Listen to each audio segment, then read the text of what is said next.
So in places, in cities like New Orleans, Biloxi, Mississippi, where Brandy's been traversing, all the way through Galveston, where Steven spent the last beach house eating shrimp, we pay attention to what's happening in the Gulf. This is a critical part of the Atlantic basin. And when you're talking about a blossoming El Nino that not only is expected to become a huge part of the narrative for the Atlantic hurricane season, but a strong one. And when we look at how that could impact a lot of the basin, it's a little different as you get closer to the coast. And in through these areas here, it's more of a concern for a system that might be able to pop. We are officially in the season. And so when we look at these fronts that are stalling over the Florida Peninsula and through the Gulf, you start to pay extra close attention because things are heating up. And this is an area Wednesday through Saturday. We talked about this a little earlier. Now we have special graphics to drive it home, talking about an area of low pressure, not only that could form in the Gulf, but that may become, well, an area to watch.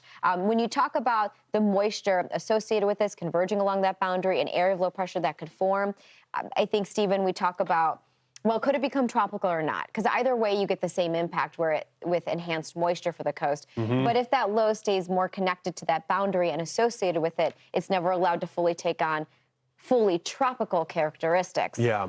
But it doesn't matter. Well, and what we'll see here is that when we show how this thing's going to move maybe toward the Gulf Coast eventually, there's a spread in what we're going to see. So looking at how this thing's going to form, though, and we can advance, the tropical development, I think that's a good thing. I mean, the low end risk for the Gulf, homegrown systems. I mean, this is a common thing. I do appreciate that the National Weather Service out of Houston, they're already talking about the possibility of some of this rich tropical moisture moving into Texas. That's more of the conversation, less of organization of a low, more of a stalled boundary and enhanced moisture.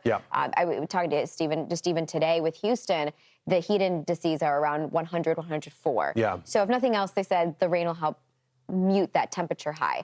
This is a look at the temperature departure. So running above average for the Gulf, especially off the coast of Florida there, temperatures about a degree above average, if not a little bit more than that. So it's warm. It's a warm body of water. When you look at averages, it's slightly above average. So that yellow line is the current year. So we're pacing a little warmer. We're not in uncharted territory, though. We're within the average. But I think what's interesting is going to be ultimately how this thing all plays out. With the boundary that's located there, the setup graphic that you had showed, there might be some spin. It's unsurprising, especially on the tail end of a boundary, that you do get an area of low pressure that forms. This is just an indication of spin, though. This has nothing to do with the tropical or non-tropical nature of it. In fact, with the boundary attached, you could argue that this thing's non-tropical. But there is interest, if you're along the Gulf Coast from New Orleans to Houston, that some of this could work in that general direction.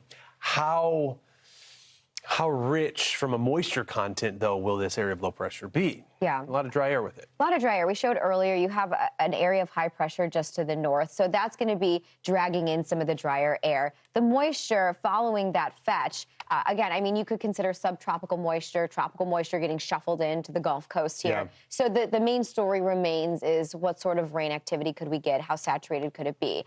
In terms of wind shear, it's enough where it's not going to allow really anything to also organize to see that area of low pressure be able to distinguish itself from that boundary there. So again, not expecting a tropical system, but I think it'll be of note for the forecast.